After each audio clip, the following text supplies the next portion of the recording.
میں نہیں ایگری کرتا مبشر بھائی سے. وہ مجھ سے زیادہ ایکسپیرینسڈ ہیں, انہوں نے بہت زیادہ مجھ سے زیادہ کور کیا ہوا ہے, ان کو گراؤنڈ ریالٹیز کا ہو سکتا ہے ان کو مجھ سے زیادہ پتا ہو, لیکن میں ایگری نہیں کرتا کہ 2 یا 3 سیٹیں لے جائے گی. یہ میرے لیے بہت بڑا سرپرائز ہوگا کہ اگر ان حالات میں, حالات کیا ہیں کہ ایک طرف ہم یہ تو بڑا آسانی سے کہہ دیتے ہیں کہ 2018 میں کس طرح عمران حکومت اقتدار میں آئی, کیا کیا کیے گئے, لیکن یہ جب اس پہ آتے ہیں کہ 2021-22 میں عمران حکومت کو کس طرح گھر بھیجا گیا, نمبر 1. اور اس پر عمران خان کا نے جو بیانیہ ہے وہ اس کی نواز شریف صاحب نے پی ڈی ایم کی میٹنگ میں کہا کہ اس کا بیانیہ جھوٹا یا سچا ہے, مگر وہ بک رہا ہے, وہ سیل ہو رہا ہے. آپ کیا لے کر جائیں گے اپنے ووٹرز کے پاس, نمبر 1.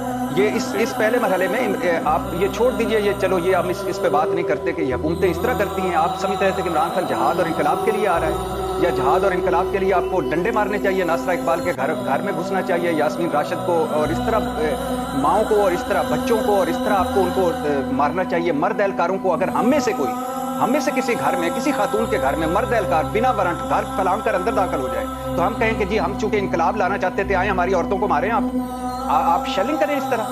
یہ آپ کی آزادی اظہار رائے اور انسانی حقوق اور ABCDFGH. مبشر صاحب نے جو طریقہ لبیک کا کہا تھا, تو اس کو ہٹا دیتے ہیں کہ طریقے لبیک چاہتی کیا تھی, یا وہ کیا چاہتی تھی, حکومت کو کیا ڈکٹیٹ کرانا چاہتی تھی, یا چھوڑ دیجیے. لیکن وہ بھی کوئی اچھا رزلٹ تھا, اس کو بھی ہم اپریشیٹ کر سکتے ہیں, نہیں کر سکتے. جب آپ لوگ پولیس کو مارنے لگ جائیں اور وہ ان کو مارنے لگ جائیں تو یہ کوئی اچھی بات ہے. یعنی آپ نے جو کچھ کیا اس میں, کون سی تحریکیں چلائی ہیں مسلم لیگ نون نے, مجھے ذرا 5 اسٹار منرل کے علاوہ, 5 اسٹار لانگ مارچ کے علاوہ کتنی تحریکیں چلائی ہیں. یہ 2 مرتبہ شباز شریف ایئرپورٹ پر اترے تھے, گرفتاریاں پیش کی تھی, 21-22 لوگ تھے باہر کھڑے ہوئے, انہوں نے گھسیٹ کے اندر دوبارہ جہاز میں بٹھایا.